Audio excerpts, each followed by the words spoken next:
Hi, I'm Mark Steiner, host of The Mark Steiner Show here on The Real News. If you're watching or listening to this now, we know you appreciate the stories we bring to you. We need your support to continue producing uncompromising, movement-building journalism that reaches ordinary people. We don't accept advertising, sponsorships, or use paywalls. We rely entirely on supporters like you. This is a critical year and a pivotal moment in history. From Paris to Gaza to Baltimore, we're covering it all, but we cannot do it without you. If you feel the urgency of the moment and believe in the importance of independent journalism like TRNN, please donate today at therealnews.com/donate. Thank you for your support. Solidarity forever.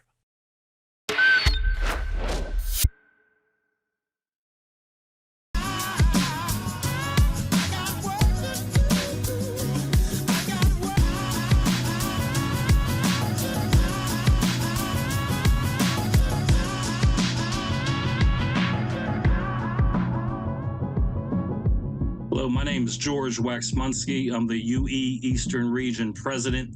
That's the United Electrical Radio Machine Workers of America, UE. I oversee 14 states for UE, from North Carolina, Pennsylvania, West Virginia, New York, and all the way up through New England, and everything in between. I'm very happy to be here and be part of this conversation. Thank you. I'm Brandon Mancilla, the UAW Region 9A Director. We represent 50,000 active and retired members from New York to Maine and Puerto Rico. And Region 9A Director sits on the International Executive Board of the International UAW. Welcome back, everyone, to another episode of Working People, a podcast about the lives, jobs, dreams, and struggles of the working class today. Brought to you in partnership with In These Times magazine and the Real News Network, produced by Jules Taylor and made possible by the support of listeners like you. Working People is a proud member of the Labor Radio Podcast Network. If you're hungry for more worker and labor-focused shows like ours, follow the link in the show notes and go check out the other great shows in our network. And please support the work we're doing here at Working People because we can't keep going without you. Share our episodes with your coworkers, friends, and family members. Leave positive reviews of the show on Spotify and Apple Podcasts. And reach out to us if you have recommendations for working folks you'd like us to talk to. And please also support the work we do at the Real News Network by going to therealnews.com/donate. Especially if you want to see more reporting from the front lines of struggle across the U.S. and across the world.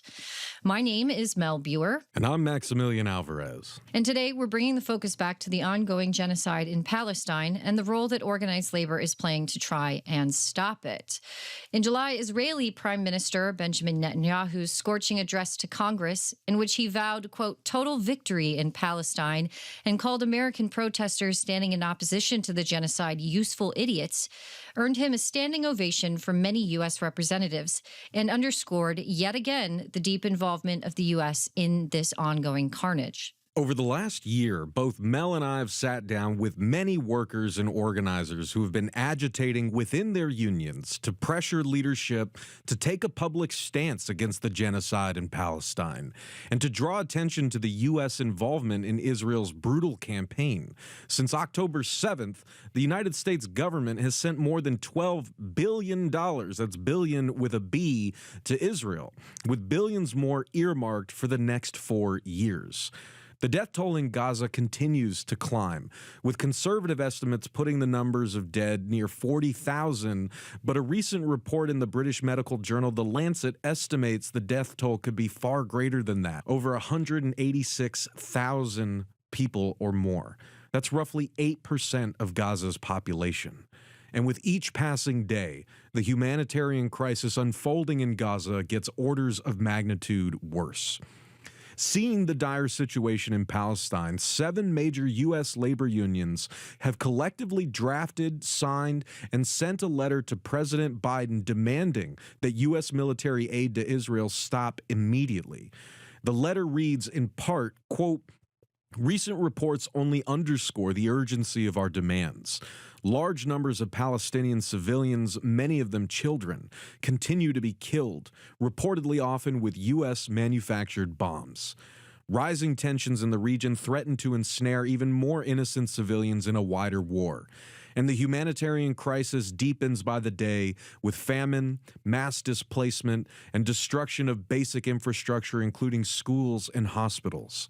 We have spoken directly to leaders of Palestinian trade unions who told us heart-wrenching stories of the conditions faced by working people in Gaza, end quote. The 7 unions, the Association of Flight Attendants Communication Workers of America, or AFA-CWA, the American Postal Workers Union, APWU, the International Union of Painters and Allied Trades, IUPAT, the National Education Association, NEA, the Service Employees International Union, SEIU, the United Auto Workers, UAW, and the United Electrical, Radio, and Machine Workers, UE, collectively represent about 6 million American workers.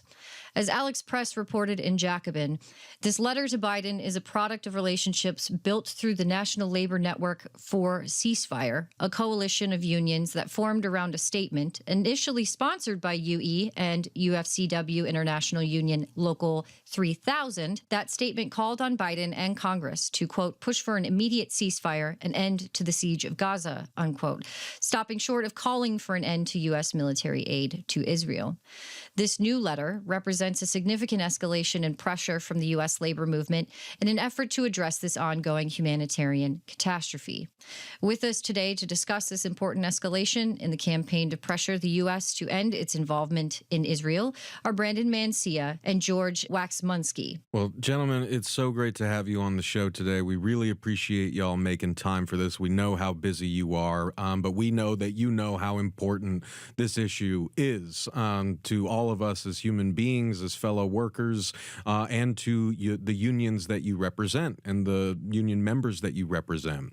And I really want to kind of pick up on that last point Mel was talking about in the introduction about, you know, how this has been building over the course of months, if not years, right? This kind of strong, forceful push from organized labor, right, to oppose the, you know, like brutal occupation and genocidal violence happening in Palestine, you know, is something that UE has been on the front lines of, like really a kind of leader in the labor movement.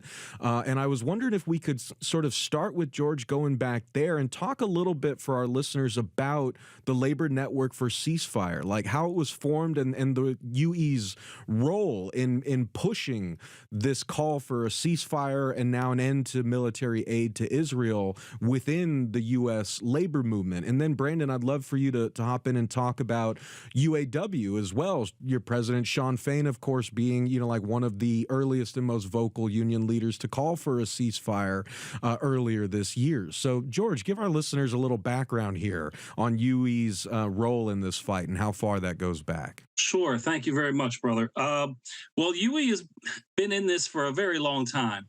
For many decades, we've had a policy about the situation in Palestine and Gaza, and as it relates to Israel. And so that goes back many decades. And every 2 years, we have a national convention, and we take up resolutions which our members ultimately vote on. And so, again, for each of those conventions over the decades, similar resolutions were passed. In 2015, we passed a resolution called Justice and Peace for the People of Palestine and Israel. And that called for an end to military aid to Israel back then. It also endorsed BDS, boycott, divest, and sanction, because we believe that Israel is acting similar to an apartheid state, and that's how apartheid was dismantled, at least one part of it.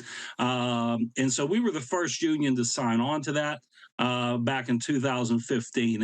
And again, every 2 years since then, when we've had our conventions, we've had similar resolutions regarding military aid to Israel and calling for peace between the two parties, calling for a two-state solution.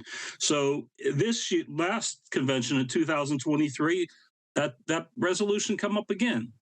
And again, we passed that resolution calling for an end to all military aid to Israel. And that was about 2 weeks before the horrific attack of the citizens of Israel that occurred. So even prior to that, we were already calling for an end to military aid to Israel.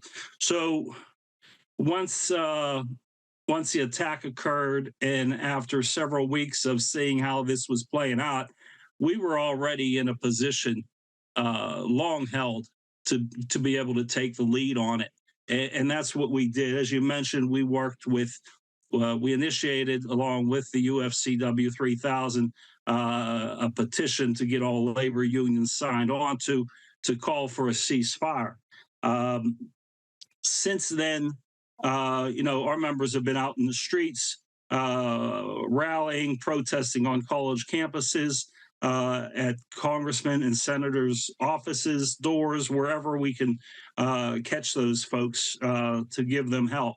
Unfortunately, the Congresswoman Summer Lee here in Pittsburgh, Pennsylvania, is a strong advocate for peace in the Middle East and a two-state solution. So we've got a good Congresswoman here. But so again, as the months have gone on, yes, we've been part of the National Labor Network for a ceasefire, working and gathering other unions into the coalition, and we weren't seeing any. I mean, we got a lot of false hope given to us about a potential ceasefire and about a potential ceasefire and about a potential ceasefire, but it never happened. And we kind of knew it never was going to happen because Netanyahu, that's not his goal.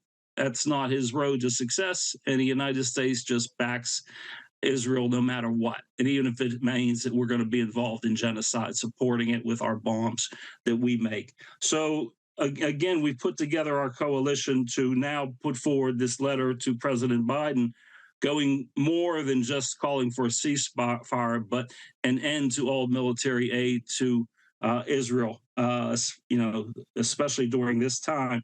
So we've always been at the forefront of this, and we're very proud and excited by the number of national unions that you read off, and especially the UAW, and being part of this. And we are excited because in the past, these things took years and years to get a coalition together. In this, it took 7 months. So there's a change going on, I think, not only in our membership, but at the leadership levels as well, to understand that the injury to one is an injury to all. And, so because there was a time in our history back during the Red Scare when McCarthyism, part of that was to silence unions from being active in political affairs, international affairs such as this. And for a long time that worked. And although, UE's never been silent on it, a lot of other unions on various issues have been. So we're very excited to see the other unions stepping forward as quickly as they are, even though in some cases it might seem like it's been too long. But, it is progress, and we're excited by it. Thanks. And yeah, thanks for having me on. I think just to add to George, unions like UE and Mark Demonstein and his leadership of the postal workers and some of the other unions originally listed in that letter that UE helped lead really paved the way. I think it was really smart to realize that this moment was, number one, the demand needed to be serious of our government and of our elected officials to be held accountable to find a pathway to peace and the retaliatory violence that Israel was going to set upon after the October 7th attack by Hamas, right? But I think they also realized that, it wasn't going to be enough to just kind of rally the same unions that have had a internationalist stance or a solid progressive stance on this issue. It needed to be an opening to the rest of the labor movement, and I really commend, I think, UE and Mark and so many others for doing that, because I think it forced the rest of the labor movement to have this conversation. So I think intertwined with that is the fact that, the international UAW has been going through its own reform process over the last few years, the election of Sean Fain after one member, one vote, and my slate, which we ran with Sean, and the Big Three stand-up strike and our commitment to new organizing. I think this is another chapter in that story. It's in the same I think it's in the same book that we're writing, and I think that's been powered by our members. So, I think two things kind of played a factor in us joining that call in December. One being that a lot of our members, especially in regions 9A, mine, and region 6, but also in places like Dearborn, Michigan, took to the streets and demanded peace, demanded a ceasefire from October 8th, right? And why October 8th? Because everyone knew what was coming after October 7th, right? So they didn't have to wait until November, December, January to know the scale of the violence that was going to be unleashed on the people of Gaza, right? So what happened thereafter was a lot of street protests demanding, that we wouldn't see the scale of suffering. That didn't happen, of course. Like, we supplied the weapons. Israel began its counteroffensive and led to the death of tens of thousands, which the numbers only increased. And I do think that it's far higher than the conservative estimate of around 38 to 40,000 that most media outlets report nowadays. And I think with those members going onto the streets, they were demanding that their union, I think, realign their own politics around this issue. I think that's the key part of this. It wasn't just, oh, I just happen to be a UAW member, or I happen to be a union member, or I happen to be, a university staff member. I am doing this, I'm out on the streets also as a member of my union, not just as an average citizen, as an average worker. I want my protests also to be seen as a demand of my own union to join this explicitly, right? And I think those were the conversations that started to happen within local unions, within our political councils, eventually 6 and 9A, explicitly as political councils came out in support of a ceasefire, signed on to the letter that UE mobilized. And that gave myself and Director Mike Miller the leverage to be able to take that to the International Executive Board, have conversations with people like Sean Fain and others on the International Executive Board to educate, to inform. I mean, Sean was very supportive from the very beginning on doing, on being vocal on this. We just needed to find the way to do it.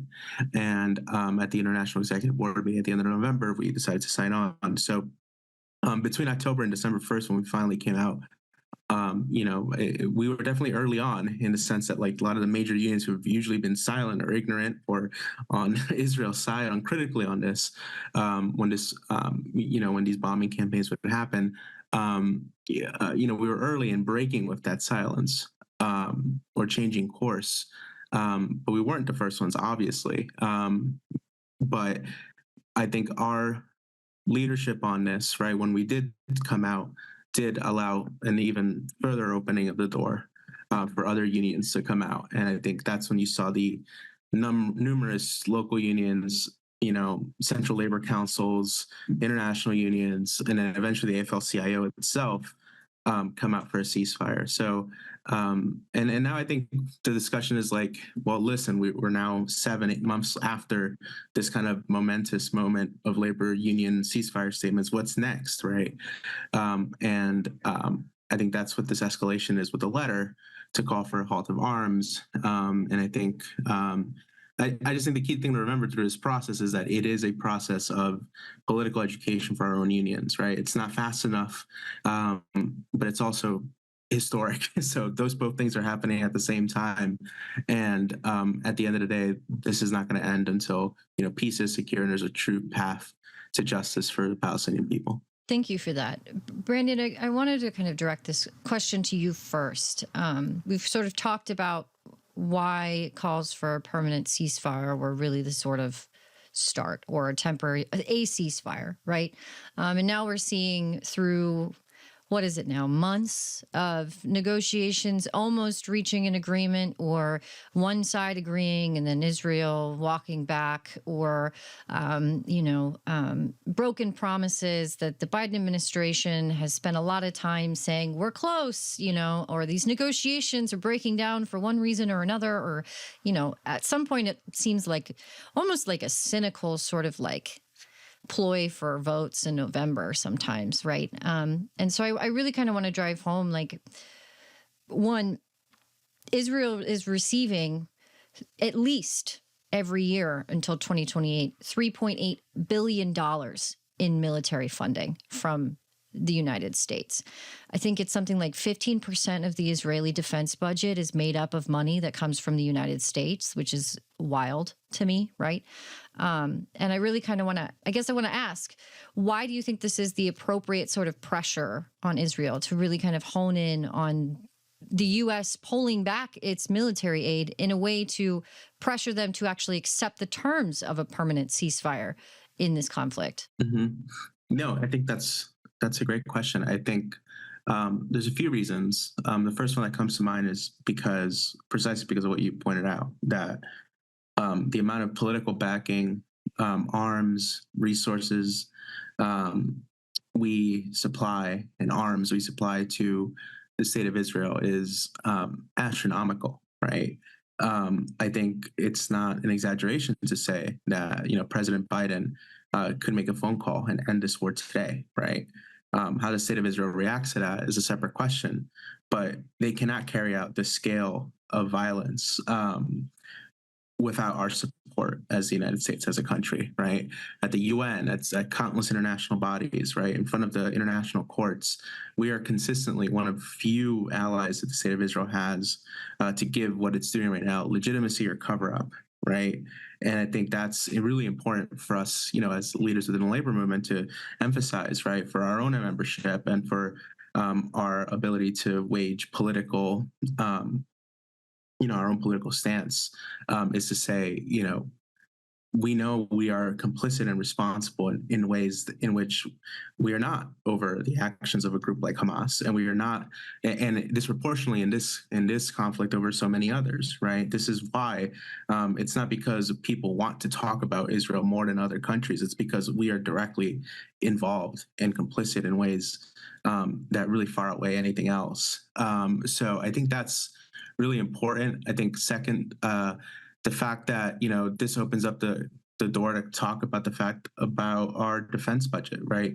The fact that we spend so much on defense, on military spending, in lieu of actually trying to solve deep social crises in this country, of inequality, of healthcare, of food access, of education, of so many social goods that working people need, union and non-union alike, right, to be able to survive and make, stable, good lives in this country. So these things are all intertwined to each other. And I think, even though the majority of the defense industry is not unionized, there is some union representation within defense, right? So, we don't make the corporate decisions that these defense contractors and manufacturers make, and we're not out there signing the contracts, right, with foreign governments or our own government about supplying weapons. But ultimately, we do. Many workers do make the arms that end up getting sent, right? The bombs, the arms, tanks, et cetera, to different foreign wars and conflicts. And I think that means that we have also a responsibility to say, we have to have an economy that is able to run in a different way under humane principles. I want to hop in here and definitely ask both of you from your respective vantage points at the UE and UAW, like what response you've gotten from the Biden administration, if any at all, and also from your own members. I'd love to just hear a bit more about that.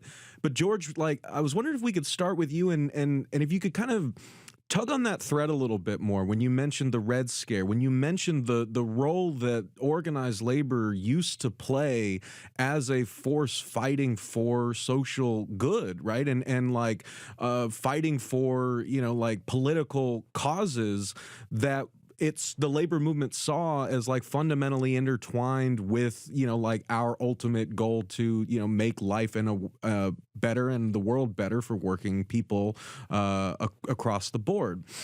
Right. And it seems as if like over the past 50, 60, 70 years, right? And we can't go into the whole history, there about why unions have kind of like taken like less and less of a strong political stance, deindustrialization, offshoring, the open season on organized labor from the 1980s on, right? All of these things, of course, compound and put additional pressure on unions to, like basically be a bit more guarded over what they have while they're losing so much over the course of the past few decades.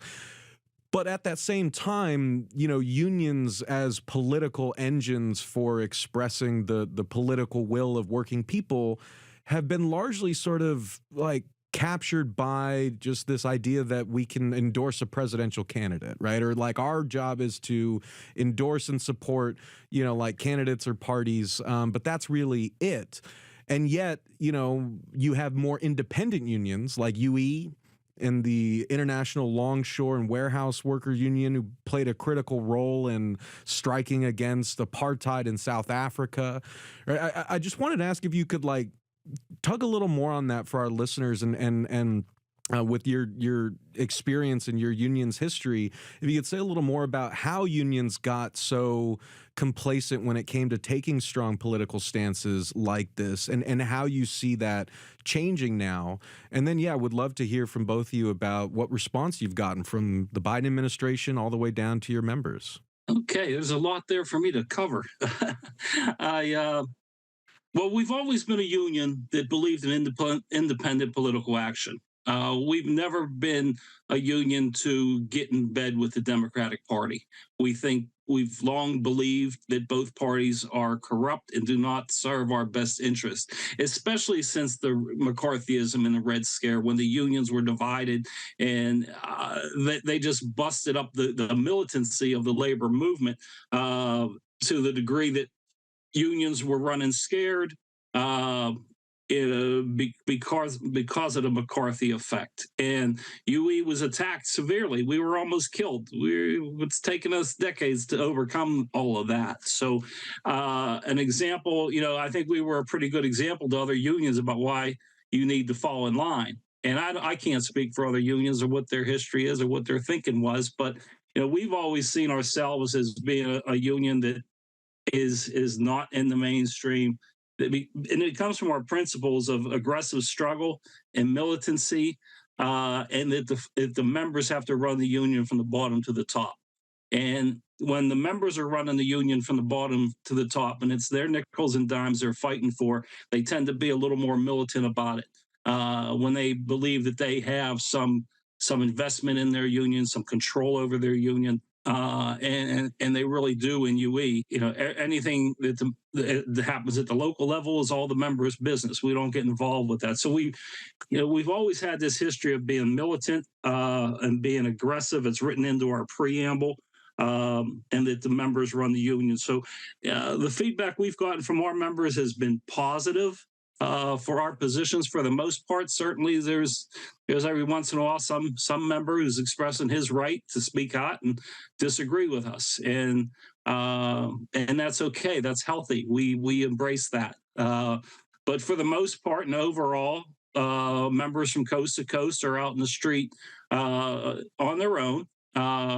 With our support and approval. Don't we have to give them approval because they run the union, but they're out there in the street and on the campuses picketing and protesting. I'm leaving right now after this to go speak at a rally over the University of Pittsburgh. So again,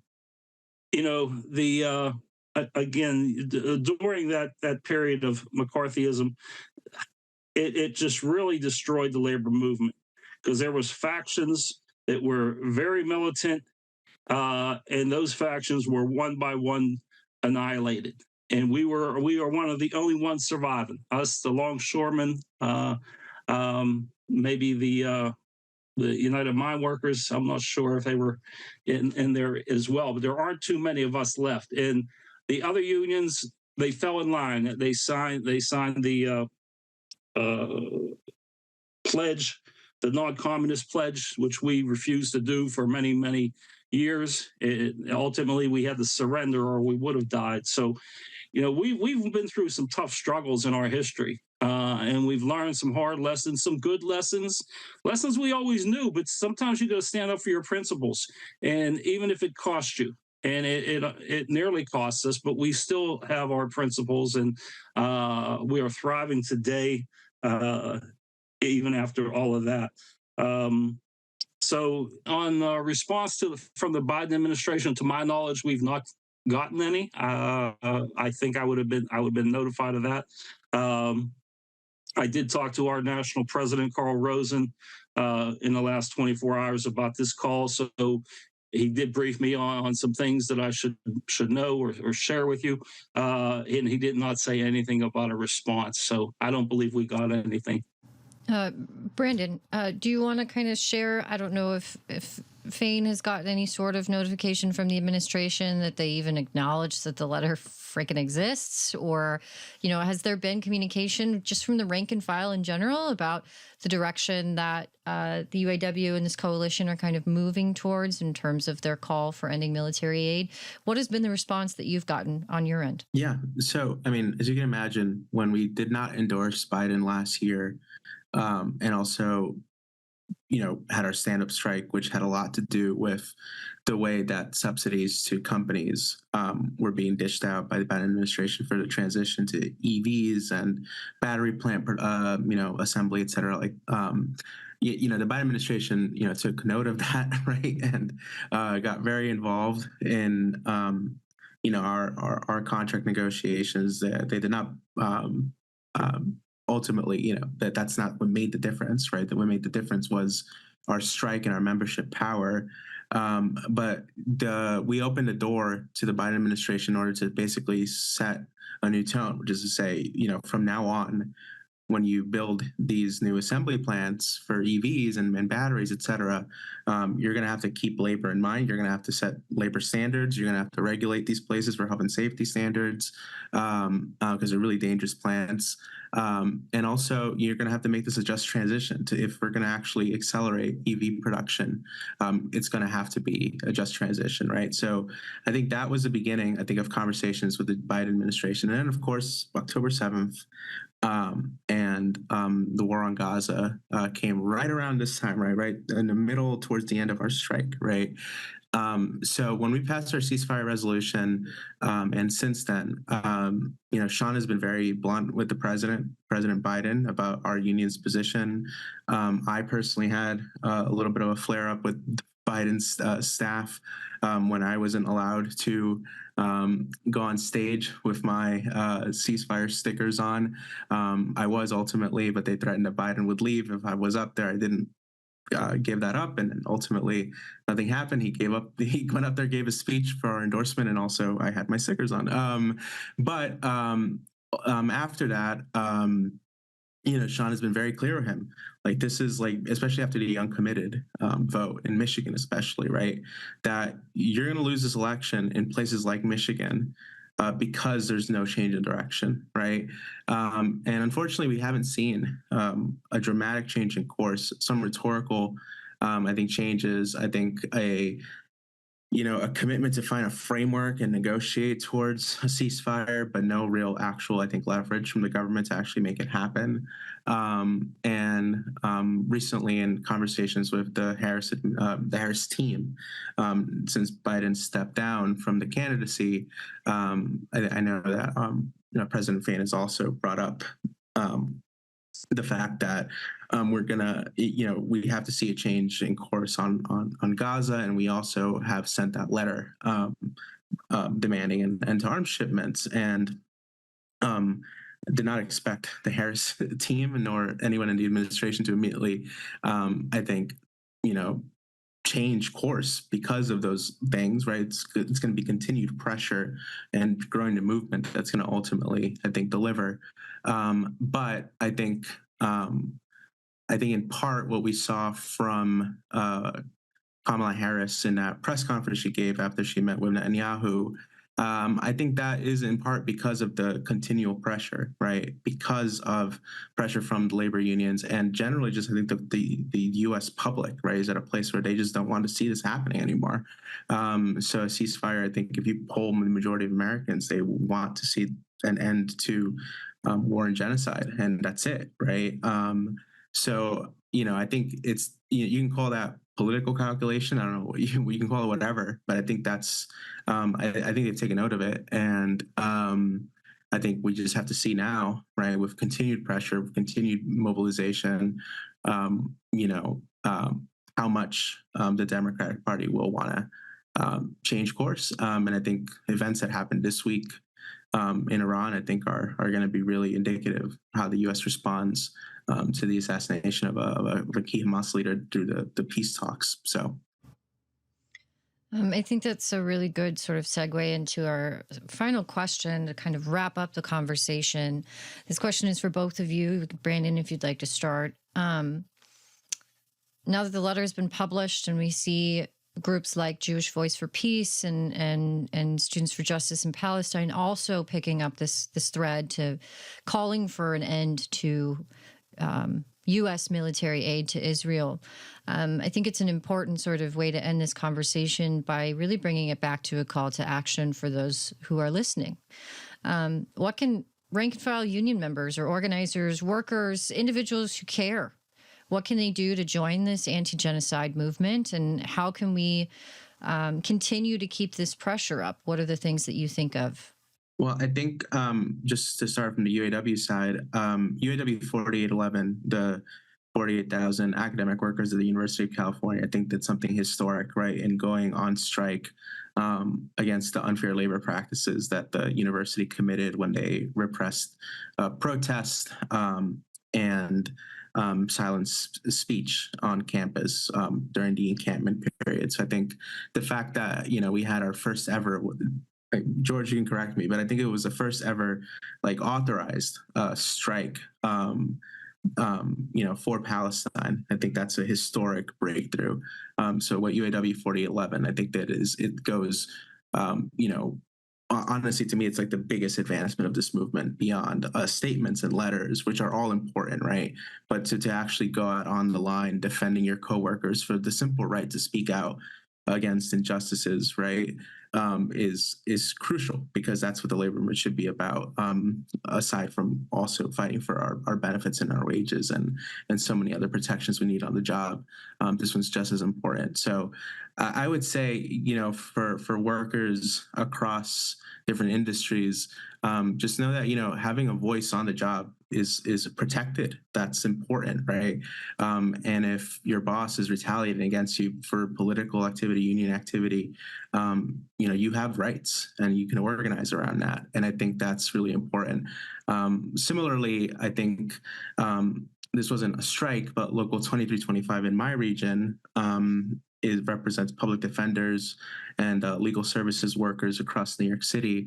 Many of those unions, right, those units within the amalgamated local, have passed their own ceasefire resolutions. Ultimately, this became a solidarity resolution that then some of our pro-Israel members sued the local for, right, which exploded it into a whole legal fiasco, which to me is that was ridiculous, because this is an internal Democratic union decision of members, right? Not something to bring the courts in.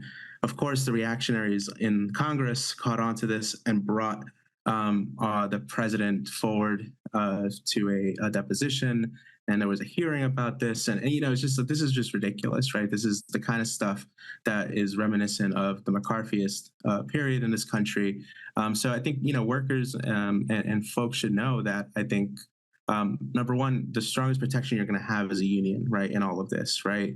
Because there will be retaliation when you take risks and speak out politically. But there's no stronger defense than a union that's going to have your back, right, in these situations. But second, we need to take those risks. We need to step up and stand up and speak out on all of these issues, because if we don't do it, no one's going to do it, right? And I think the solidarity movement for Palestine in this country, I think, has really, constantly spoken about how labor entering the fight has really changed the dynamic, right? Because it's not just, a protest of groups that have usually come out for these things. Now it's got another added muscle to it, which is the labor movement. So don't get discouraged is my kind of message at the end of this. First, we got to have discussions. We have to be talking to each other. worker to worker, have to have workers on the shop floor. They're having these discussions, and they have like-minded people. Those like-minded people should bring themselves together, come to their union meeting, exercise their rights within the union too, to speak at those meetings and make your voices be heard. That we need to express ourselves on this issue, because again, an injury to one is an injury to all. These are workers who are being murdered and injured and starved in Palestine and in Gaza and the West Bank. And so it is a workers' issue, and we should take these conversations to our locals, seek for them to pass resolutions in support of a ceasefire and in support of end of all military aid to Israel. Workers can be seeking out community groups. There's rallies in every city and every town at some point, maybe not every town, but almost and anywhere you go, you could find a rally in support of the people of Palestine. And go to a rally, find somebody, find a group who sponsored that rally, get involved with that group, and they can share information with you. You can take back to your local union and have more discussions and more conversations about this very important issue. And, you know, we got to educate people. We got to mobilize people, and that takes time. We got to get people out of their comfort zone, because, you know, why is this important to me? You know, that's way over there. I have nothing to do with that. Why should I care? Well, we got to educate people on that. And we got to get them out of this decades old way of thinking that what is happening over there don't affect me, because it does affect us. We're paying the taxes. We're building the bombs. We're selling the bombs. We're sending the bombs. And the bombs are dropping on innocent children and women and men, citizens, indiscriminately. And that has to end, because, I mean, what happens there can happen here. And we're living in a crazy time. Our country's under severe attack, and this political season is very scary. We've seen an attempted assassination right here in Western Pennsylvania. And we've seen multiple other acts of violence against political leaders all across the country. But, you know, so we really have to be talking to each other, taking it to our union meetings, having these discussions, educating people, getting involved. There's all kinds of ways. You can go to the National Labor Network for Ceasefire. You could come look up the UE's website at ueunion.org. Reach out to us. We will try to find you somebody to get in touch with. Many of our locals are active. Like I said, I'm going today here in Pittsburgh area. We have 3 or 4 locals who are very active in the struggle. A lot of them aren't active, but here we definitely have a few who are out there all the time. So thank you. All right, gang, that's going to wrap it up for us here at Working People. I want to thank our incredible guests, Brandon Mancilla, UAW Region 9A Director, and George Waksmunski, Eastern Region President of the United Electrical Radio and Machine Workers, for coming on the show today and talking to us about this important issue. And I want to thank the great Mel Buer for co-hosting with me. Mel and I want to do more of these conversations. We want to keep talking to more folks, union and non-union, and getting more perspectives on these and other issues as we continue into the election season and beyond. So please do reach out to us if you have recommendations for folks you'd like us to talk to, or topics that you want us to discuss.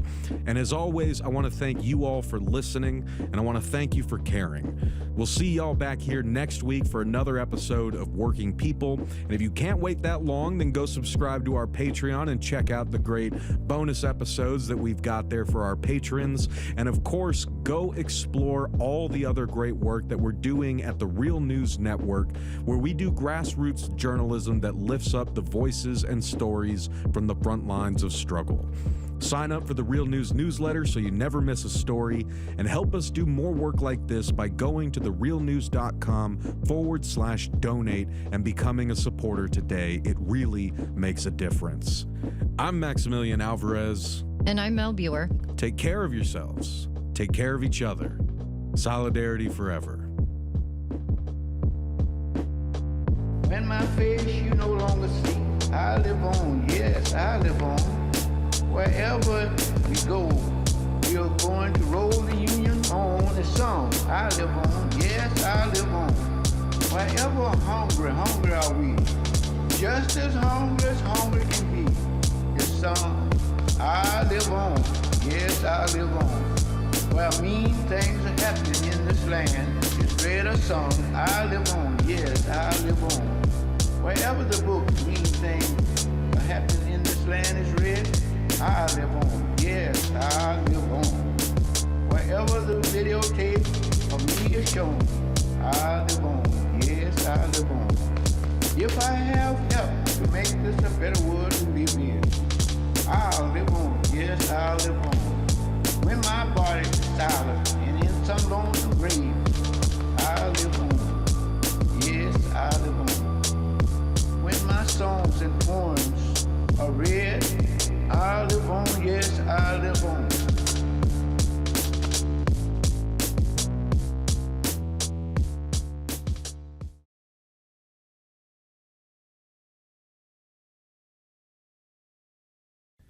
Thank you so much for watching The Real News Network, where we lift up the voices, stories, and struggles that you care about most. And we need your help to keep doing this work, so please tap your screen now, subscribe, and donate to The Real News Network. Solidarity forever.